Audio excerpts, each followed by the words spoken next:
प्रधानमंत्री नरेंद्र मोदी आज अयोध्या में मौजूद हैं। प्रधानमंत्री नरेंद्र मोदी आज श्री राम नगरी अयोध्या को 15,709 करोड़ रुपए की योजनाओं का लोकार्पण और शिलान्यास कर तोहफा देंगे। इस दौरान जिन दो सबसे ज्यादा चीजों की चर्चा हो रही है उसमें महर्षि वाल्मीकि एयरपोर्ट और अयोध्या धाम रेलवे स्टेशन है, जिसको आज लोकार्पण प्रधानमंत्री नरेंद्र मोदी ने किया। इस दौरान प्रधानमंत्री नरेंद्र मोदी ने यहां से कुछ ट्रेनों को भी हरी झंडी दिखाई, जिसमें 6 नई वंदे भारत और अमृत भारत ट्रेन भी शामिल है। लेकिन जिस अमृत भारत ट्रेन को प्रधानमंत्री नरेंद्र मोदी ने योगी आदित्यनाथ की मौजूदगी में हरी झंडी दिखाई, उस ट्रेन की सबसे ज्यादा चर्चा हो रही है। और इस ट्रेन की चर्चा होने की वजह है इसकी खासियत, खूबियां और इसका रंग।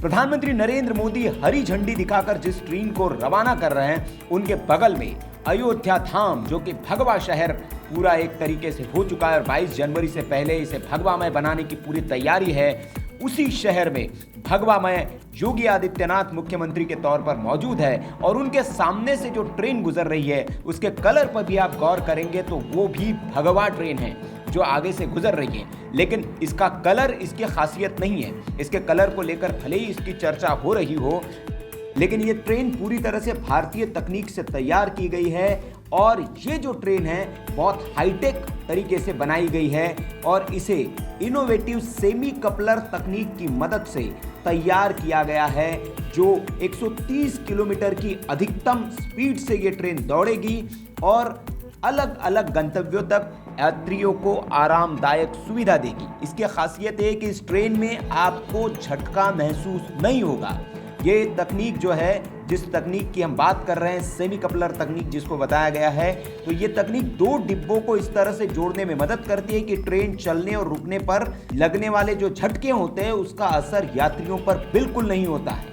अभी तक इंडियन रेलवे में जो रेलगाड़ियों के डब्बों को जोड़ने के लिए पुरानी तकनीक, जो कपलर तकनीक होती थी, उसका इस्तेमाल किया जाता था, जिससे ट्रेन के रुकने या चलने पर यात्रियों को झटके महसूस होते थे। इसके अलावा ये जो नई ट्रेन है अमृत भारत ट्रेन, जो भगवामय ट्रेन है, ये पुश पुल तकनीक से भी लैस है, जिसमें आगे और पीछे दोनों तरफ इंजन है।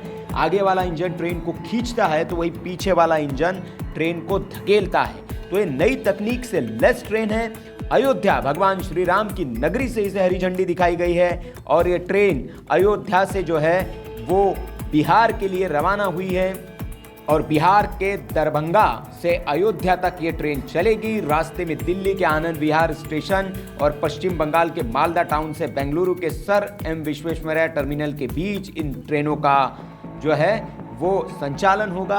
और ये इनोवेटिव ट्रेन है, लेकिन इस इनोवेशन के साथ साथ जो सबसे ज़्यादा चर्चा हो रही है वो उसके रंग पर हो रही है, क्योंकि जिस शहर से इसको हरी झंडी दिखाई गई है और जब हरी झंडी दिखाई गई है तो वहाँ जो मौजूद शख्स है वो भी भगवामय, ट्रेन भी भगवामय और शहर भी भगवामय, इसलिए इसकी ज़्यादा चर्चा हो रही है। ये ट्रेन जब रवाना हुई तो योगी आदित्यनाथ ने ताली बजाकर अभिवादन किया। उप मुख्यमंत्री, राज्यपाल, रेल मंत्री अश्विनी वैष्णव, सब लोग अयोध्या में मौजूद थे और पूरा शहर भगवामय तो हो ही गया है, लेकिन एक भारतीय रेल ने जिस ट्रेन को रवाना किया है उस ट्रेन का रंग भी अब भगवा किया गया है और उस ट्रेन का नाम है Amrit Bharat train. VK news, राष्ट्र के नाम।